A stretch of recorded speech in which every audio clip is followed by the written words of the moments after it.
Hello friends, vibrant GS study centre में आपका स्वागत है। आज का हमारा टॉपिक है प्रांतीय चुनाव और मंत्रिमंडल का गठन। तो आइए इसके विषय में हम लोग चर्चा करते हैं। परीक्षा उपयोगी तथ्यों, ये सारे तथ्य परीक्षा उपयोगी हैं। देखिए, 1935 के अधिनियम के बाद 1935 के अधिनियम के तहत 1937 में कांग्रेस भारत में चुनाव होते हैं। तो प्रांतीय विधानमंडल के चुनाव होते हैं। तो फरवरी 1937 ईस्वी में प्रांतीय विधानमंडल में चुनाव होते हैं। इसमें 5 प्रांतों में कांग्रेस को पूर्ण बहुमत मिलता है। 5 प्रांतों में कांग्रेस को पूर्ण बहुमत मिलता है। वो कौन कौन से प्रांत हैं, आइए इसके विषय में हम लोग जानते हैं। पहला मद्रास हो गया, दूसरा बिहार हो गया, तीसरा मध्य प्रांत एवं बरार हो गया, चौथा जो है हमारा संयुक्त प्रांत हो गया, और पांचवा हमारा उड़ीसा हो गया।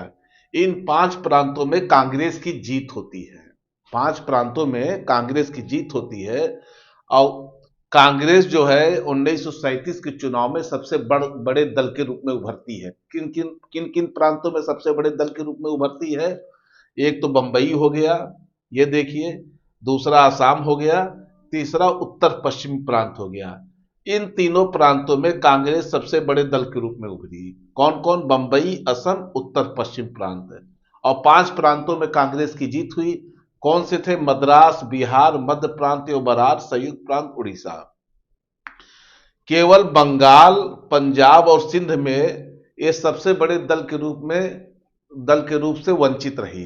3 राज्यों में या 3 प्रांतों में कांग्रेस सबसे बड़े दल के रूप में नहीं उभर पाई। वो कौन थे? बंगाल था, पंजाब था, सिंध था। फिर से मैं एक बार बोल दे रहा हूं।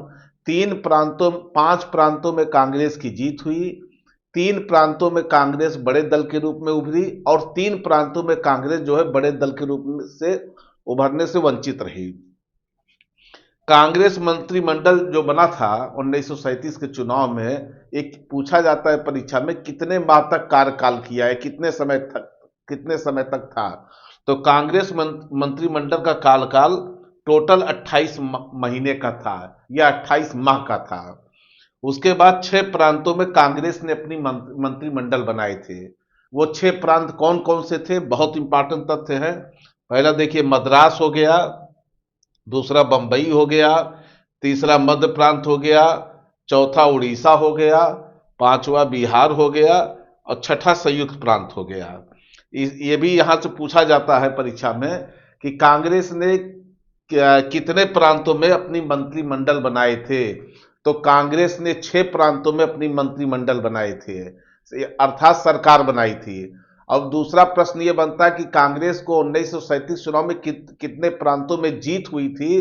तो कांग्रेस को 5 प्रांतों में जीत हुई थी, लेकिन 6 प्रांतों में कांग्रेस ने अपनी सरकार बनाई थी। 3 प्रांतों में कांग्रेस को बड़े दल के रूप में उभरने का मौका मिला। बंबई हो गया, आसाम हो गया, और संयुक्त उत्तर पश्चिमी प्रांत हो गया।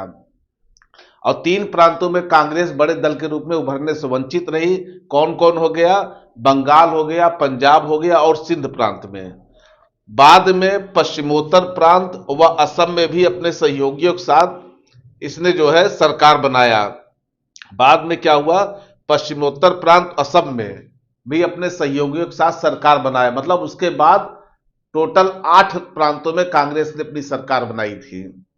उसके बाद देखिए, द्वितीय विश्व युद्ध में भारतीयों की स्वीकृति के बगैर ब्रिटेन ने क्या किया था? ब्रिटेन द्वारा भारत को शामिल कर लिया गया था द्वितीय विश्व युद्ध में, जिससे कांग्रेस नाराज होकर के मंत्रिमंडल से इस्तीफा दे देती है कांग्रेस। तो वो तिथि कौन थी? ये तिथि पूछा जाता है। तो 22 अक्टूबर 1939 को, 22 अक्टूबर 1939 ईस्वी को कांग्रेस जो है मंत्रिमंडल से त्यागपत्र दे देती है। जब कांग्रेस मंत्रिमंडल से त्यागपत्र देती है, तो इसी खुशी में जिन्ना ने क्या किया? भारत के मुसलमानों की ओर से 1939 ईस्वी में, 1939 ही ईस्वी में, शुक्रवार के दिन ही मुक्ति दिवस मनाने का आह्वान किया था। मुक्ति दिवस मनाने का आह्वान किया था। अब आइए देखिए, और भी कुछ महत्वपूर्ण तथ्य उनकी भी चर्चा कर देते हैं। भारतीय राष्ट्रीय कांग्रेस की कार्यकारिणी कमेटी ने 1937 में भूस्वामित्व को समाप्त करने की नीति अपनाई थी। दूसरा पॉइंट क्या है?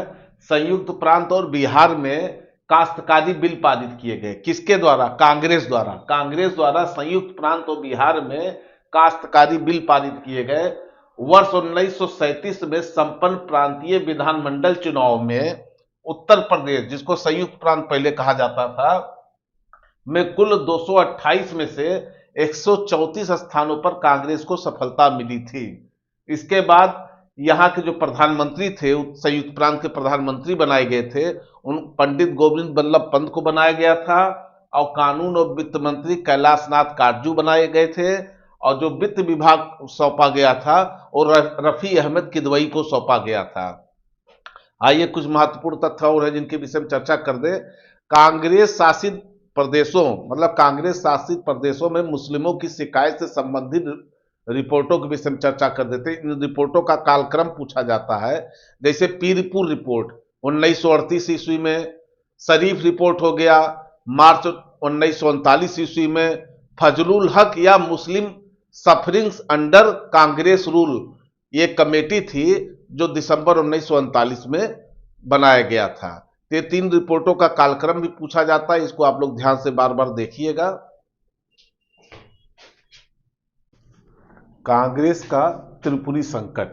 आइए कांग्रेस के त्रिपुरी संकट के विषय में हम लोग चर्चा करते हैं, ये क्यों बहुत ज्यादा महत्वपूर्ण था।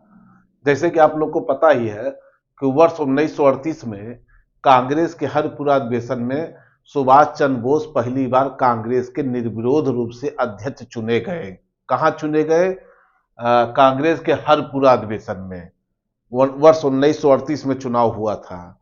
ये हरिपुरा कहां परीक्षा में पूछा जाता? हरिपुरा गुजरात प्रांत में है। हरिपुरा गुजरात प्रांत में है। वर्ष 1939 ईस्वी में कांग्रेस का त्रिपुरी अधिवेशन होता है, जिसमें जो है गांधी फिर दोबारा जो है सुभाष चंद्र बोस अध्यक्ष बनाए जाते हैं। लेकिन इस बार वो किसको हराते हैं? पट्टाभ सितार मैया को हराते हैं। और पट्टाभ सितार मैया जो है, इनको गांधी जी द्वारा समर्थन प्राप्त था, तो इनको हरा करके दूसरी बार जो है सुभाष चंद्र बोस अध्यक्ष बनते हैं। आइए त्रिपुरी कहाँ है? त्रिपुरी जो है मध्य प्रदेश के जबलपुर प्रांत में है। ये भी पूछा जाता है त्रिपुरी कहाँ पे है? त्रिपुरी मध्य प्रदेश के जबलपुर प्रांत में है। अब आइए, परंतु कांग्रेस की कार्यकारिणी समिति ने गांधी जी से मतभेद के कारण जो है सुभाष चंद्र बोस ने त्याग पत्र दे दिया था। मतलब कांग्रेस की कार्यकारिणी समिति में गांधी जी से मतभेद के कारण सुभाष चंद्र बोस बाद में क्या करते हैं? त्याग पत्र दे देते हैं। इसके बाद जब ये त्याग पत्र देते हैं कांग्रेस के अध्यक्ष पद से, कब त्याग पत्र देते हैं? 1939 ईस्वी में जब कांग्रेस के अध्यक्ष बनाए जाते हैं सुभाष चंद्र बोस, तभी त्याग पत्र देते हैं। और उनके त्याग पत्र देने के बाद राजेंद्र प्रसाद को अध्यक्ष बनाया जाता है। राजेंद्र प्रसाद उसके अध्यक्ष बनते हैं। परंतु जो है जब ये अध्यक्ष बनते हैं तो सुभाष चंद्र बोस कांग्रेस से अलग होकर के वर्ष 1939 में, वर्ष 1939 ईस्वी में ये क्या करते हैं? फॉरवर्ड ब्लॉक की स्थापना करते हैं। तो पूछा जाता है फॉरवर्ड ब्लॉक की स्थापना कब हुई थी? 1939 ईस्वी में। किसके द्वारा? सुभाष चंद्र बोस द्वारा। ये जो फॉरवर्ड ब्लॉक है ये वामपंथी विचारधारा पर आधारित था। सुभाष चंद्र बोस का फॉरवर्ड ब्लॉक जो है ये वामपंथी विचारधारा पर आधारित था। जब द्वितीय विश्व युद्ध के बादल यूरोप में मंडरा रहे थे, तो बोस ने समय का लाभ उठा करके ये क्या चाहते थे? भारत को आजाद कराना चाहते थे। बोस का विश्वास था इंग्लैंड की आवश्यकता आयरलैंड के लिए अवसर है, अतः उन्होंने गांधी जी तथा अन्य कांग्रेसी नेताओं को इस नीति पर लाना चाहा कि भारत की स्वतंत्रता के लिए इंग्लैंड के दुश्मनों की सहायता ली जाए। अब हम लोग पाकिस्तान के मांग के विषय में चर्चा करते हैं। यहां से भी क्वेश्चन पूछे जाते हैं। देखिए, मुस्लिमों के लिए एक पृथक देश, मुस्लिमों के लिए एक पृथक देश की प्रथम बार जो अभिव्यक्ति होती है वो कहां होती है? तो 1930 में मुस्लिम लीग का वार्षिक अधिवेशन होता है। कहां पे होता है? इलाहाबाद में होता है। वहां वहीं पर जो है मुस्लिमों के लिए एक पृथक देश की अभिव्यक्ति होती है। किसके द्वारा होती है? इकबाल के द्वारा, क्योंकि उस मुस्लिम लीग के वार्षिक अधिवेशन में उसकी अध्यक्षता इकबाल कर रहे थे। तो इकबाल द्वारा ही प्रथम बार जो है एक पृथक देश की अभिव्यक्ति की जाती है। तो ये बहुत ही महत्वपूर्ण फैक्ट है, इसको आप लोग ध्यान से सुनिएगा। उसके बाद क्या होता है, सर्वप्रथम पाकिस्तान शब्द का प्रयोग किसके द्वारा किया गया था? तो सर्वप्रथम पाकिस्तान शब्द का प्रयोग कैम्ब्रिज विश्वविद्यालय के एक छात्र थे। कैम्ब्रिज विश्वविद्यालय के एक छात्र थे जिनका नाम था चौधरी रहमत अली। चौधरी रहमत अली द्वारा पहली बार पाकिस्तान शब्द का पहली बार प्रयोग किया गया था।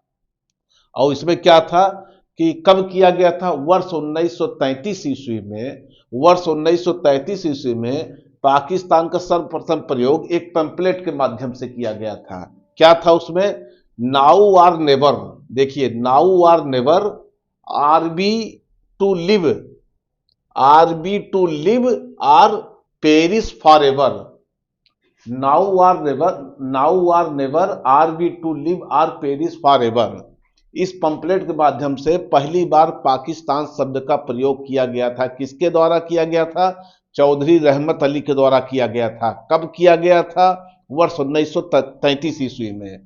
तो पहली बार जो है मुस्लिमों के लिए एक पृथक देश की प्रथम बार अभिव्यक्ति कहां हुई थी? 1930 के इलाहाबाद अधिवेशन में मोहम्मद इकबाल द्वारा।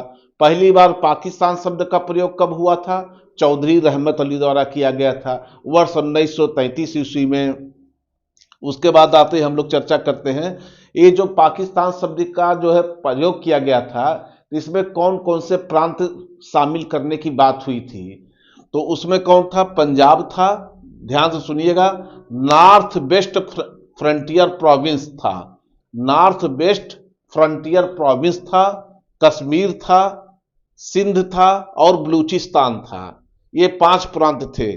पंजाब था, नॉर्थ वेस्ट फ्रंटियर प्रोविंस था, कश्मीर था, सिंध था, बलूचिस्तान था। इन 5 प्रांतों को मिलाकर एक पाकिस्तान देश बनाने की बात हुई थी। 22 से 24 मार्च के बीच में, 22 से 24 मार्च के बीच में मुस्लिम लीग का फिर अधिवेशन होता है। कहां पे होता है? लाहौर में। मुस्लिम लीग का लाहौर अधिवेशन होता है और जिसके अध्यक्ष लाहौर अधिवेशन की अध्यक्षता कौन करते हैं? मोहम्मद अली जिन्ना करते हैं। मुस्लिम लीग के लाहौर की अध्यक्षता मोहम्मद अली जिन्ना करते हैं। कब हुआ था? 22 से 24 मार्च को हुआ था, 1940 को। 22 से 24 मार्च 1940 को हुआ था। इसमें देखिए क्या खास बात थी। जिन्ना ने भाषण देते, अच्छा आज अब पहले इसमें एक बात और बता दें कि जो ये लाहौर अधिवेशन हुआ था, इसी अधिवेशन में एक मुस्लिम राष्ट्र बनाने की मांग हुई थी। इसी अधिवेशन में एक मुस्लिम राष्ट्र बनाने की बात हुई थी, जो लाहौर अधिवेशन हुआ था। इसी अधिवेशन में जिन्ना ने भाषण देते हुए कहा था कि वे एक अलग मुस्लिम राष्ट्र के अतिरिक्त और कुछ स्वीकार नहीं करेंगे। वे एक अलग मुस्लिम राष्ट्र के अतिरिक्त और कुछ भी स्वीकार नहीं करेंगे। एक महत्वपूर्ण फैक्ट और है, सरोजिनी नायडू ने जिन्ना के विषय में कहा था, सरोजिनी नायडू ने जिन्ना को हिंदू मुस्लिम एकता का दूत कहा था। पूछा जाता है कि हिंदू मुस्लिम एकता का दूत किसने कहा था जिन्ना को? तो सरोजिनी नायडू ने ही कहा था, जिन्ना को उपाधि दी थी। उसके बाद जो है फिर इसी जो मार्च 1940 के लाहौर अधिवेशन में देखिए एक खास बात और थी कि इसी अधिवेशन में जिन्ना के द्विराष्ट्र सिद्धांत को मान्यता प्रदान की गई। मतलब जो पाकिस्तान अलग बनाने की बात हुई थी, तो लाहौर अधिवेशन में ही जिन्ना के द्विराष्ट्र सिद्धांत को मान्यता प्रदान की गई।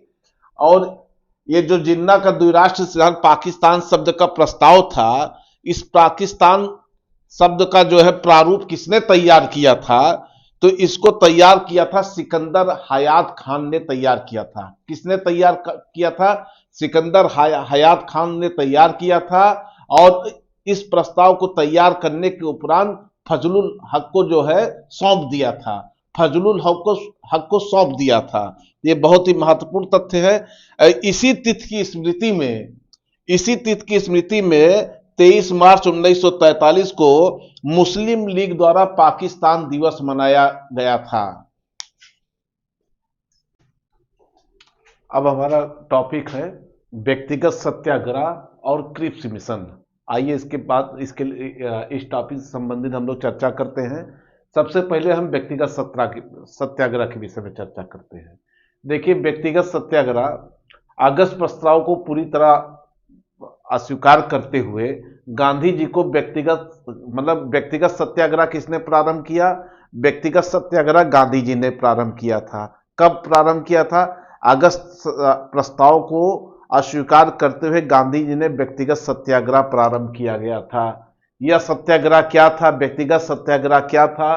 तो ब्रिटिश सरकार की भारत की नीति के विरोध की प्रतीकात्मक अभिव्यक्ति थी।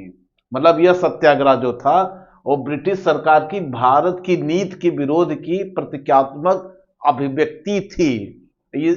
और व्यक्तिगत सत्याग्रह कब शुरुआत किया गया? तो डेट ध्यान लीजिए, 17 अक्टूबर 1940 को। 17 अक्टूबर 1940 को व्यक्तिगत सत्याग्रह प्रारंभ किया गया था। कौन किया था? महात्मा गांधी जी द्वारा 17 अक्टूबर 1940 को व्यक्तिगत सत्याग्रह प्रारंभ किया गया था। अब प्रश्न ये पूछा जाता है कि प्रथम सत्याग्रही कौन थे? तो प्रथम सत्याग्रही विनोबा भावे थे, और कभी कभी दूसरे सत्याग्रही भी पूछा जाता है, तो दूसरे सत्याग्रह भी जवाहरलाल नेहरू थे। दूसरे सत्याग्रही कौन थे? जवाहरलाल नेहरू थे। कभी कभी पूछा जा सकता है कि तीसरे सत्याग्रही कौन थे? तो सत्यभक्त थे। तीसरे सत्याग्रही सत्यभक्त थे। सर्वोदय शब्द का सर्वप्रथम प्रयोग किसने किया था? सर्वोदय शब्द का सर्वप्रथम प्रयोग महात्मा गांधी ने किया था। विनोबा भावे ने गांधी जी के आदर्शों के प्रचार के लिए इन्होंने सर्वोदय समाज की स्थापना की थी। तो सर्वोदय शब्द का सर्वप्रथम प्रयोग महात्मा गांधी ने किया था, लेकिन सर्वोदय समाज का गठन जो है वो विनोबा भावे ने किया था। दोनों दो अलग अलग चीजें हैं। अब आते हैं हम लोग जो है क्रिप्स मिशन के विषय में चर्चा करते हैं। देखिए, द्वितीय विश्व युद्ध में चूंकि जब कांग्रेस मंत्रिमंडल ने त्यागपत्र दे दिया था तो दूसरा विश्व युद्ध प्रारंभ हो गया था। तो दूसरे विश्व युद्ध के समय जापान की ताकत बढ़ रही थी। तो जापान की बढ़ती हुई ताकत को देखते हुए अमेरिका, चीन और ऑस्ट्रेलिया ने ब्रिटेन पर दबाव बनाया कि भारत को मुक्त कर दे। कौन कौन दबाव बना? अमेरिका, चीन और ऑस्ट्रेलिया ने ब्रिटेन पर दबाव बनाया कि भारत को मुक्त कर दे।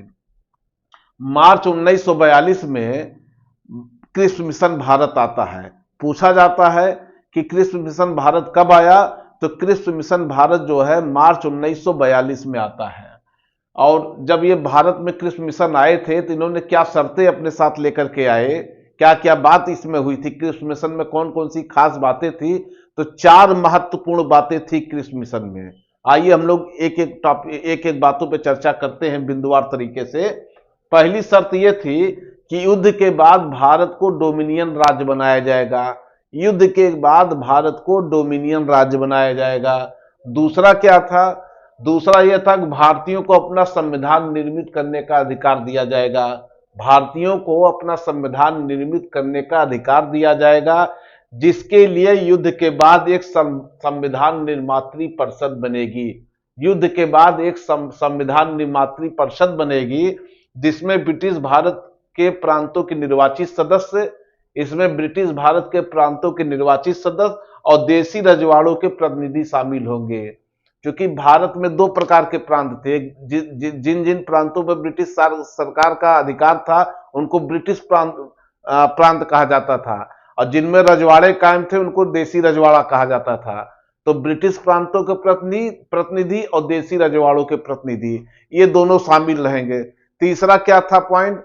कि ब्रिटिश भारत का यदि कोई प्रांत नए संविधान को स्वीकार न करना चाहे, फिर से बोल दे रहा हूं, ब्रिटिश भारत का यदि कोई प्रांत नए संविधान को स्वीकार न करना चाहे तो उसे वर्तमान संवैधानिक स्थिति बनाए रखने का अधिकार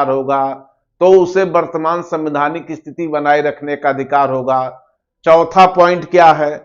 चौथा पॉइंट यह है कि युद्ध के दौरान ब्रिटिश वायसराय की कार्यकारिणी परिषद का गठन किया जाएगा। युद्ध के दौरान ब्रिटिश वायसराय की एक नई कार्यकारिणी परिषद का गठन किया जाएगा, जिसमें भारत के प्रमुख वर्गों के प्रतिनिधि शामिल होंगे। कौन शामिल होंगे?